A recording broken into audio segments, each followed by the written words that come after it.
Very good morning, welcome to BRK news. నేను నందు. ముందుగా ఇవాల్టి న్యూస్ పేపర్స్లో వచ్చిన హెడ్లైన్స్ ఒకసారి చూద్దాం. ఏపీ తెలంగాణ రెండు ప్రాంతాలకు సంబంధించి అలాగే ప్రధానమైనటువంటి అంశాల గురించి ప్రముఖులతో మనం విశ్లేషించబోతున్నాం. ముందుగా తెలంగాణ న్యూస్ పేపర్స్లో వచ్చిన హెడ్లైన్స్ ఒకసారి చూసినట్లయితే ఈనాడు చూస్తున్నాం. 6 గ్యారెంటీల అమలుకు మంత్రివర్గ ఉపసంఘం చైర్మన్గా భట్టి విక్రమార్క, సభ్యులుగా శ్రీధర్ బాబు, పొంగులేటి. అర్హులందరికీ పథకాలు ఫలితాలు అందాలి. ప్రజాపాలన దరఖాస్తులపై సమీక్షలో ముఖ్యమంత్రి రేవంత్ రెడ్డి 6 గ్యారెంటీలకు సంబంధించి మంత్రివర్గ ఉపసంఘాన్ని వేశారు. చైర్మన్గా భట్టి విక్రమార్క, సభ్యులుగా శ్రీధర్ బాబు, పొంగులేటి ఉన్నారు. బిల్కిస్ బానో కేసులో దోషులు విడుదల చెల్లదు. మహారాష్ట్రలో వేసిన శిక్షను మీరెలా తగ్గిస్తారు? అది పూర్తిగా అధికార దుర్వినియోగమే. రెమిషన్ ఉత్తర్వులు కొట్టేస్తున్నాం.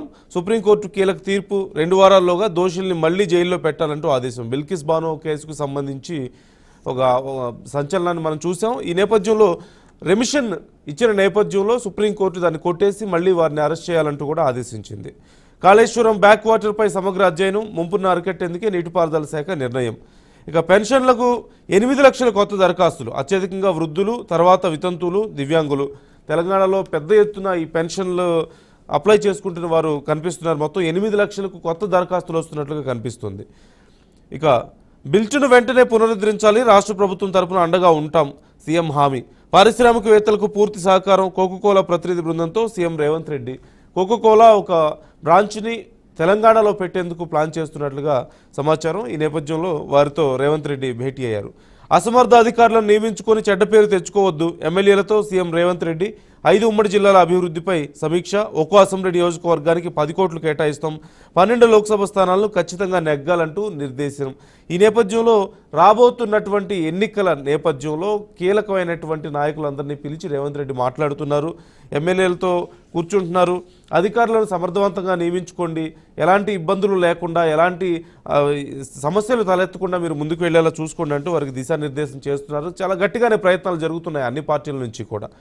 ఇక శ్వేతపత్రాలు, అప్పుల పేరిట కాంగ్రెస్ నాటకాలు. నిజామాబాద్ లోక్సభ నియోజకవర్గ సమీక్షలో కేటీఆర్ కేవలం ఎన్నికల కోసం అడ్డగోలుగా వాగ్దానాలు చేసి అధికారంలోకి వచ్చినటువంటి కాంగ్రెస్ ఇప్పుడు వచ్చి శ్వేతపత్రాలు అని చెప్పేసి లేదంటే అప్పులంటూ నానా హైరాణ చేస్తుంది. ఇచ్చినటువంటి హామీలను నెరవేర్చడంలో వారంతా సక్సెస్ఫుల్గా ముందుకు వెళ్ళడం లేదంటూ తెలంగాణ నాయకులు చేస్తున్నటువంటి కామెంట్స్ రోజు మనం చూస్తూనే ఉన్నాం. అత్యధిక స్థానాలే లక్ష్యం. కాంగ్రెస్ బారాసాలకు సమదూరం. సంక్రాంతి తర్వాత ప్రచారానికి శ్రీకారం. నెలాఖరున ప్రధాని మోదీ సభలు. లోక్సభ ఎన్నికల కార్యాచరణ సభలో భాజపా ముఖ్య నేతలు. తెలంగాణలో ఇటు మొత్తం మీద లోక్సభ ఎన్నికలు దగ్గర పడుతున్న సమయంలో తెలంగాణలో అన్ని పార్టీలు చాలా యాక్టివ్గా ఉన్నాయి. ఓవైపు బీఆర్ఎస్ చూస్తున్నాం, కాంగ్రెస్ చూస్తున్నాం, మరి ఓవైపు బీజేపీ కూడా. జాతీయ నాయకుల ఫోకస్ అంతా ప్రస్తుతం తెలంగాణ మీద పడుతుంది. ఇక బోర్డు పర్యవేక్షణలో ఏపీకి సాగర్ నీటి విడుదల. కుడి కాలువ గేట్లు తెరిచిన కేఆర్ఎంబీ ఇంజనీర్లు. ఈ నిర్ణయంపై తెలంగాణ అభ్యంతరం. పూర్తి స్థాయిలో కేఆర్ఎంబీ పరిధిలో సాగర్ వెళ్ళిపోవడం. ఈ నేపథ్యంలోనే వారి నిర్ణయం ప్రకారమే గేట్లు తెరిచిన నేపథ్యంలో తెలంగాణ మాత్రం కొంత ఈ విషయంలో సంతృప్తిగా లేనట్లుగా కనిపిస్తోంది. ఢిల్లీ, పంజాబ్లో సీట్ల సర్దుబాటుపై ఆప్ కాంగ్రెస్ చర్చలో పురోగతి. త్వరలో మళ్లీ కలవాలంటూ నేతల నిర్ణయం. ఢిల్లీ, పంజాబ్లో సీట్ల సర్దుబాటుకు సంబంధించి ఓవైపు ఆప్ కాంగ్రెస్ సీట్ల సర్దుబాటు అంశం మీద చర్చిస్తున్నాయి. కొలీజియం వ్యవస్థపై త్వరలో ధర్మాసనం. సీజీఐ. ఇక రాజస్థాన్ ఉప ఎన్నికల్లో మంత్రి ఓటమి. వేసవిలో గట్టెక్కేదేలా. కృష్ణా జలాశయాల్లో నిండుకున్న నిల్వలు. రాష్ట్రానికి అందుబాటులో ఉన్నవి కేవలం 8 టీఎంసీలే. కృష్ణా జలాశయాల్లో పూర్తి స్థాయిలో నీటి మట్టం పడిపోయింది. ఈ నేపథ్యంలో మరి సమ్మర్ ఎలా మనం నెగ్గుకు రాగలగాలి అనే అంశానికి సంబంధించి ఇప్పటికే అధికారులు తర్జన భర్జన పడుతున్నారు. ఇవి ఈనాడులో ప్రధానంగా హైలైట్ చేయబడినటువంటి అంశాలు. ఇక నెక్స్ట్ ఆంధ్రజ్యోతి విషయానికి వచ్చినట్లయితే అలా ఎలా వదిలేస్తారు? బిల్కిస్ బానో కేసులో దోషులు 2 వారాల్లోగా లొంగిపోవాలి. వారికి రెమిషన్ ఇచ్చే హక్కు గుజరాత్ ప్రభుత్వానికి లేదు. ఈ అంశానికి సంబంధించి కాంగ్రెస్ కూడా కొన్ని కీలక వ్యాఖ్యలు చేస్తుంది. ప్రధానంగా బీజేపీ వైఖరి ఏంటో ఇక్కడ కనిపిస్తుంది. ఇష్టారీతిన ప్రతి వాళ్ళని జైల్లోంచి వదిలేస్తారు, లేదంటేనేమో పెద్ద పెద్ద బిజినెస్ మ్యాన్లు ఇక్కడ లోన్లు తీసుకొని ఎగ్గొట్టు వెళ్ళిపోయినా సరే వాళ్ళకి డబ్బులు ఇస్తున్నారు, కానీ పేదల పక్షాన్ని నిలబడడం లేదంటూ పొలిటికల్ యాంగిల్ని వీరు బయటకు తీస్తున్నారు. నేరస్తుల రక్షకుడు ఎవరో మళ్లీ తెలిసింది. బిల్కిస్ బానో కేసులో సుప్రీం తీర్పుపై రాహుల్ గాంధీ ఈ వ్యాఖ్యలు మనం చూసాం. 12 సీట్లు గెలవాలి. అసెంబ్లీ ఎన్నికల కన్నా ఎక్కువ సీట్లు సాధించాలి. కాంగ్రెస్ ఎమ్మెల్యేలకు సీఎం రేవంత్ రెడ్డి పిలుపు. తెలంగాణలో కొత్త ప్లాంట్పై కోకోకోలా ఆసక్తి. సీఎంతో కంపెనీ ప్రతినిధుల భేటీ. కోడ్లో కొట్టేశారు. ఎన్నికల సమయంలో ఫార్ములా ఈ రేస్ కార్లు. 54 కోట్ల ముందస్తు చెల్లింపులు. మంత్రికి తెలియదు. కేబినెట్ ఆర్థిక శాఖ ఆమోదం కూడా లేదు అంటూ ఒక అంశాన్ని హైలైట్ చేస్తున్నారు. ఈ మధ్యకాలంలో ఈ ఫార్ములా ఈ రేస్ కార్లకు సంబంధించిన పోటీలు ఇక్కడ నిర్వహించడానికి కుదరదు అంటూ తెలంగాణ ప్రభుత్వం ఇక్కడ నిర్ణయం తీసుకోవడం, ఈ నేపథ్యంలో దానికి సంబంధించి బీఆర్ఎస్ నాయకులు పెద్ద ఎత్తున విమర్శలు చేయడం కూడా మనం చూస్తూనే ఉన్నాం. అంత ప్రతిష్టాత్మకమైన దాన్ని మీరు ఇలా ఎంత ఈజీగా ఎలా తీసుకుంటారు అంటూ. అంటే సమయం అయిపోయే వరకు వారు వెయిట్ చేసి చూశారు ఆ ప్రతినిధులు, కానీ ప్రభుత్వం నుంచి పెద్దగా స్పందన లేకపోవడంతో వారు వెనక్కి తగ్గడం జరిగింది. అయితే ఈ కేసుకు సంబంధించి ఈ అంశానికి సంబంధించి ఒక స్కామ్ జరిగింది అనే కోణంలో కూడా ఇప్పుడు కొత్త అంశాలు తెర మీదకి వస్తున్నాయి. లబ్ధిదారుల ఎంపికకు సబ్ కమిటీ డిప్యూటీ సీఎం నేతృత్వంలో ఏర్పాటు, ప్రజాపాలనలో 1.25 కోట్ల దరఖాస్తులు, 25 నుంచి దరఖాస్తుల కంప్యూటరీకరణ, 0 టికెట్ తీసుకోకుంటే 500 జరిమానా, బస్సుల్లో ఉచిత ప్రయాణానికి ఒరిజినల్ గుర్తింపు కార్డు తప్పనిసరి, పథకాలు రద్దు చేస్తే లబ్ధిదారులతో కలిసి పోరాటం చేస్తాం కేటీఆర్ కామెంట్, బీఆర్ఎస్ చేజారిన నల్గొండ మున్సిపల్ చైర్మన్ పై నెగ్గిన అవిశ్వాసం, నాటి ప్రతీకారాన్ని తీర్చుకున్న కాంగ్రెస్, మాల్దీవుల టూరిజం మటాష్. ఈ మాల్దీవుల టూరిజానికి సంబంధించి జరుగుతున్నటువంటి గందరగోళాన్ని మనం చూస్తూనే ఉన్నాం. భారత్ కన్నేర చేస్తే జరిగేది ఇదే, ట్రెండింగ్లో బాయ్కాట్ మాల్దీవ్స్. లక్షద్వీప్కి సంబంధించి పెద్ద ఎత్తున బుకింగ్స్ పెరుగుతున్నాయి, మాల్దీవ్స్కి సంబంధించి బుకింగ్స్ బాగా పడిపోయాయి, ప్రజలందరూ కూడా చాలా స్వచ్ఛందంగా ముందుకొచ్చి సపోర్ట్ చేస్తున్నారు అంటూ వార్తలు. ఫిర్ ఏక్ బార్ మోదీ సర్కార్ అంటూ కిషన్ రెడ్డి పిలుపునిస్తున్నారు.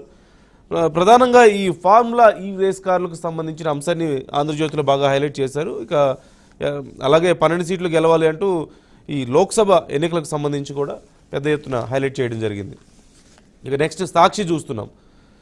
అర్హుల గుర్తింపునకు హామీలు అమలు విధి విధానాలకు డిప్యూటీ సీఎం అధ్యక్షతన ఒక సబ్ కమిటీ వేయడం జరిగింది. ఇంటింటి సర్వే కూడా నిర్వహించబోతున్నారు. బిల్కిస్ దోషులకు శిక్ష తగ్గింపు చెల్లదు.